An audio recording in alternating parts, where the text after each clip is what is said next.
para continuar con las clases, el día de hoy ya empezamos con lo que es segmento, vamos a empezar con segmento de tórax. Así que me imagino que con todo lo aprendido, bueno, aquello que se haya quedado en tus cabezas,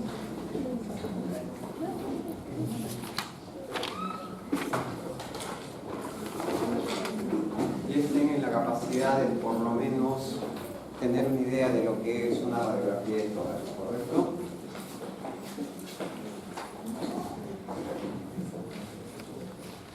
Pues bien, ¿quién se atrevería a describirla?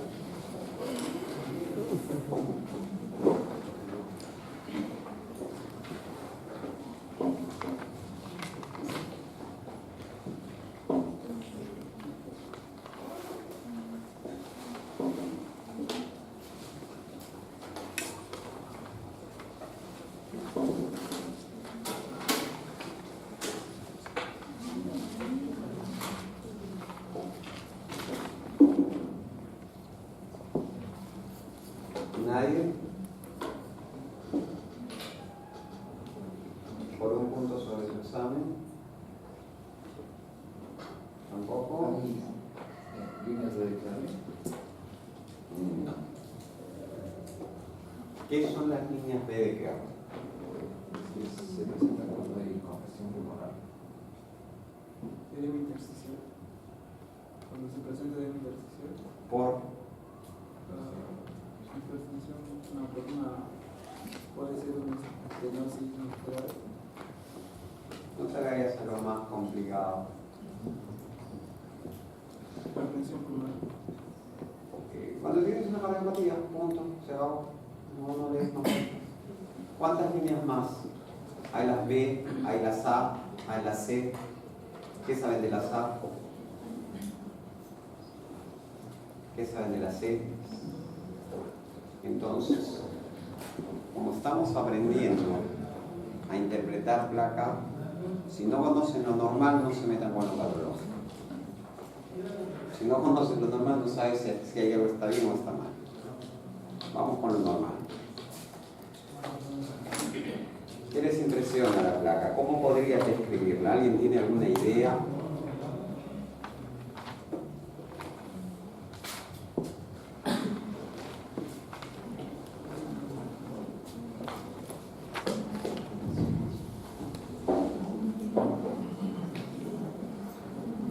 ¿Qué escuchamos? Vemos que la tráquea está un poco desviada hacia un lado. Cuando hablas de desviación traqueal, ¿a cuántos centímetros deberíamos de considerar una desviación traqueal?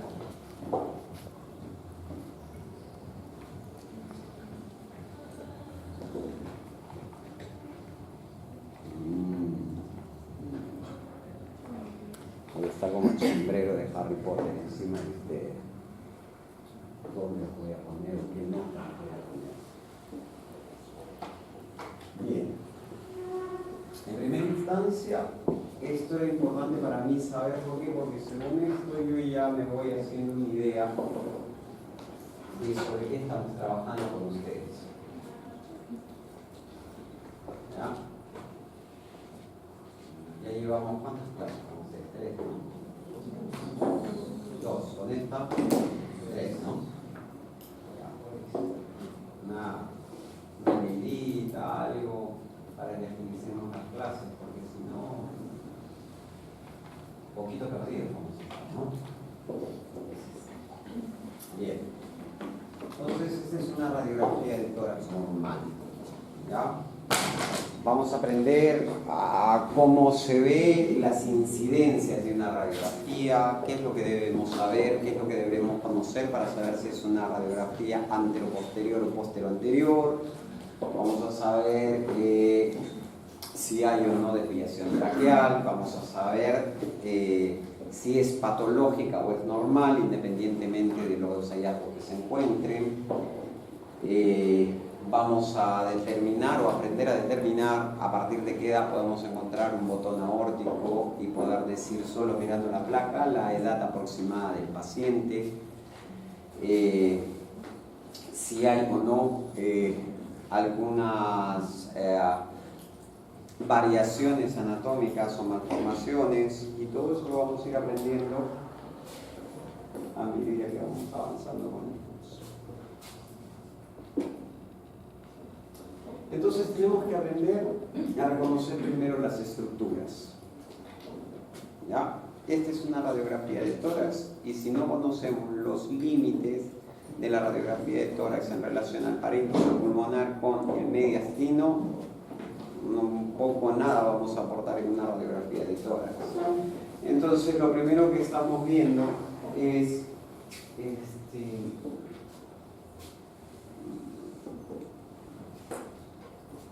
no me gusta esta acá, pero bueno.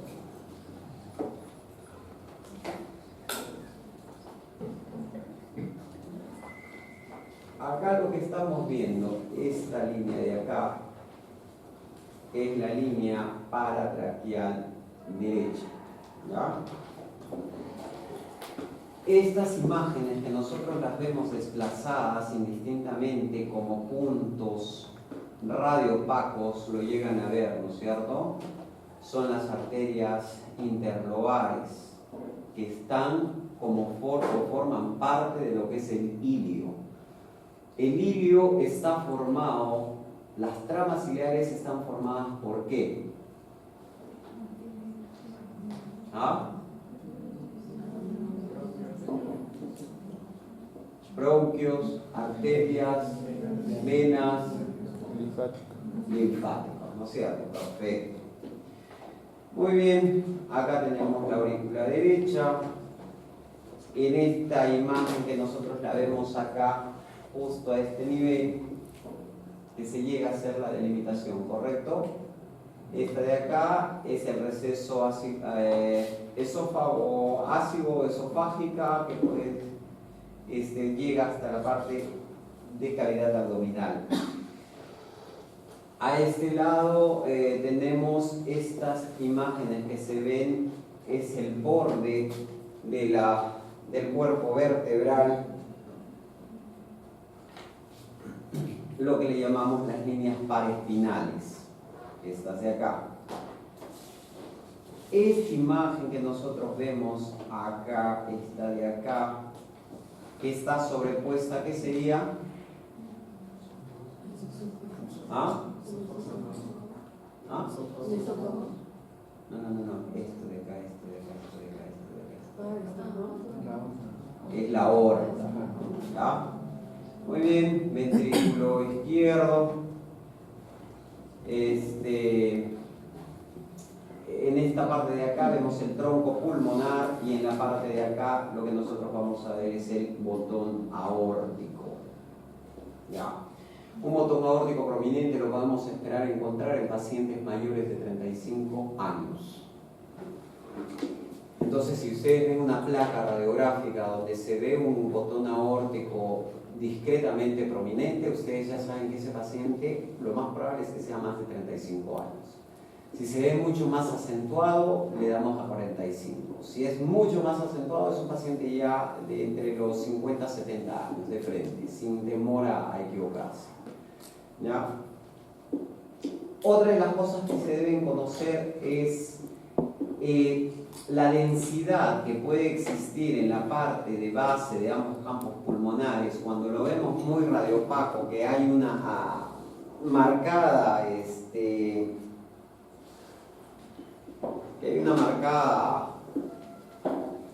diferencia de radiopacidades, es el sexo femenino tiene la glándula mamaria, que nos va a dar unas imágenes más radiopacas y menos radiolúcidas en base de campos pulmonares. Ergo, yo puedo agarrar, veo una placa radiográfica y de frente digo botón aórtico prominente, muy prominente, paciente de sexo femenino de aproximadamente 55 a 60 años, por decir. Porque nosotros también lo que vamos a ver es las densidades de las estructuras óseas.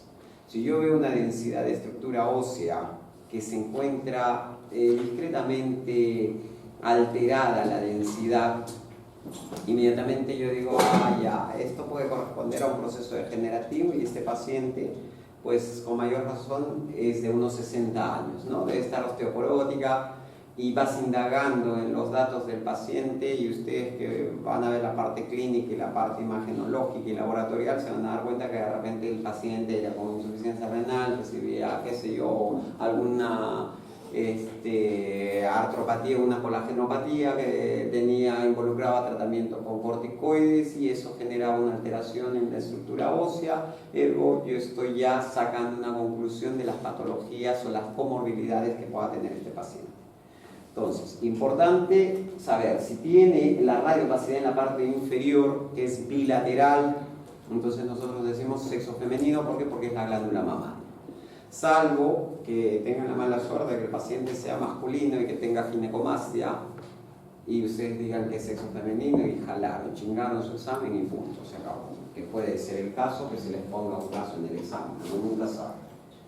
¿Ya?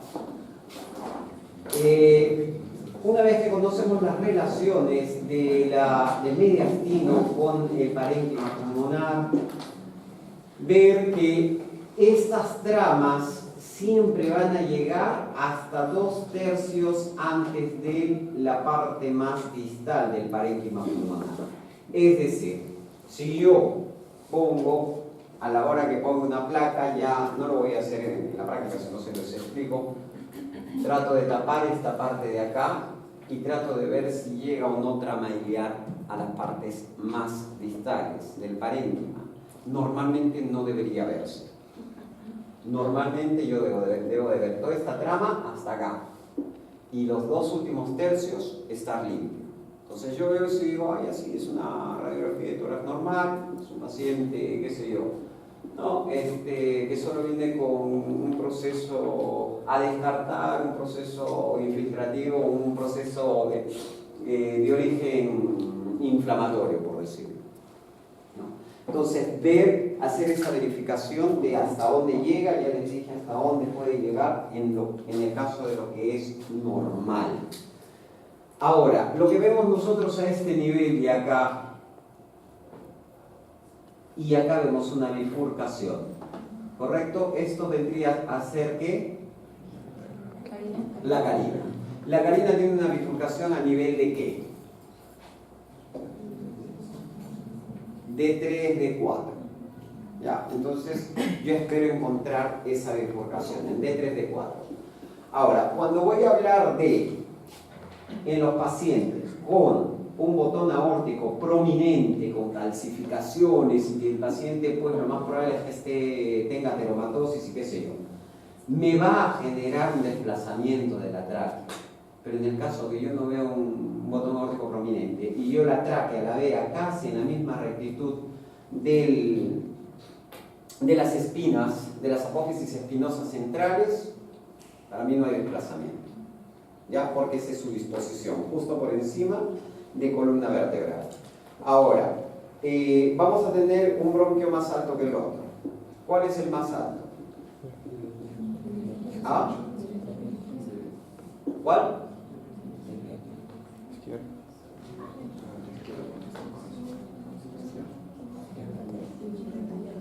Miren ahí, ¿qué ven ahí?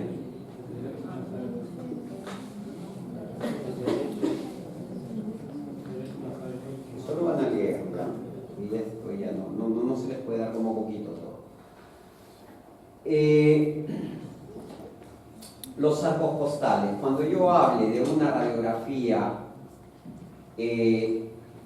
póster o anterior, que es la incidencia en la que yo debo solicitarla para poder ver parénquima pulmonar, tengo que tener 3 cosas fundamentales. Posición de las clavículas. Estas clavículas tienen que darme en B.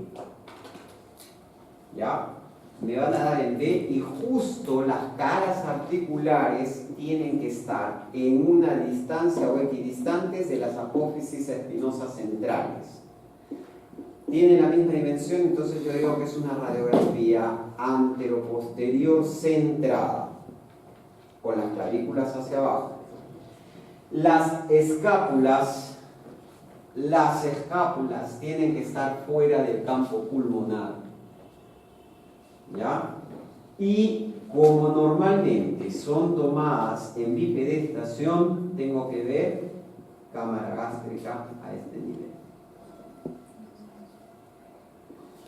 Debo de tener 9 espacios intercostales posteriores o 6 anteriores para decir que esta placa es centrada, para decir que está bien insuflada o bien ventilada. ¿Ya? Entonces, ya tenemos varias partes. Y la localización del corazón tiene que estar central. ¿Ya? Entonces, si yo veo que las clavículas están casi horizontalizadas, veo que no hay una adecuada insuflación de los campos pulmonares, las escápulas las veo dentro y una silueta cardíaca muy grande, yo digo, este paciente se lo han tomado es una radiografía anteroposterior. ¿Por qué? Porque la posición o la incidencia anteroposterior magnifica la silueta cardíaca, lo que no te hace tener una valoración adecuada para decir si hay o no cardiomegalia, porque ese tipo de posiciones te pueden generar la confusión de decir, esto es una cardiomegalia, el paciente que tiene cardiomegalia hay que dejarle el tratamiento y haces todo tu informe, cuando de repente la incidencia era anteroposterior y esa silueta cardíaca era su medición o su evaluación era totalmente incorrecta. Entonces, ya sabemos esas dos cosas importantes de las incidencias, antero y postero anterior. Recuerden siempre una radiografía, cuando la soliciten, radiografía de tórax en incidencia o radiografía de tórax frontal en incidencia postero anterior, si lo que yo quiero evaluar es pulmones. ¿Ok? ¿Qué más? Hay varias patologías que se presentan, como es en el caso del síndrome de Poland, que es la ausencia del pectoral y que podría ser mujer y tener este tipo de patología y uno informarla como una patología de sexo masculino, cuando en realidad no lo es. Tenemos otro tipo de formas de identificar solo por las formas de las costillas. Ya, que en este rato he estado revisando todas las placas y en realidad por alguna razón no la tengo acá. Hay una imagen a nivel de las costillas que que orienta mucho para el sexo masculino y sexo femenino. ¿Ya? Y esto va en relación a la forma del arco costal, que se ve como una vagina, y en el sexo masculino es todo lo contrario y está en relación también al miembro del sexo masculino. Entonces, por ahí, si tuvieses un síndrome de Poland y no lo llegas a ver, o si tuvieses una paciente que ha sido mastectomizada bilateralmente por antecedente de cáncer de mama, entonces tu identificación de la placa radiográfica por el sexo va a estar en relación al tipo de arco costal. De repente, si tenemos tiempo en su momento, se las voy a presentar, la voy a buscar esa diapositiva. Pero bueno, continuamos. Bien, las densidades ya las hemos dicho, se las vuelvo a repetir porque siempre genera confusiones. Radiopacidad de metal o la radiopacidad, cuando es radiopaco y tiene una densidad metálica, lo vamos a encontrar generalmente en aquellos pacientes que han sido o han tenido un accidente y tienen un cuerpo extraño, o han sido operados con traumatología donde se evidencia el material de fijación metálica, o en los casos de que pues hayan sido operados colecistectomizados o hayan tenido una cirugía cardiovascular donde se vean los hilos metálicos o de densidad metálica. Cálcico, ya saben, los huesos, las calcificaciones. En pulmones podemos encontrar calcificaciones como es el caso de los granulomas, que pueden haber sido calcificados, el paciente haber tenido un antecedente de comorbilidad con tratamiento curado, pero un granuloma quedó calcificado y es lo que vamos a evidenciar con esa densidad. Y la densidad agua ya lo sabemos que son de difusión pleural y es bastante radiopaco.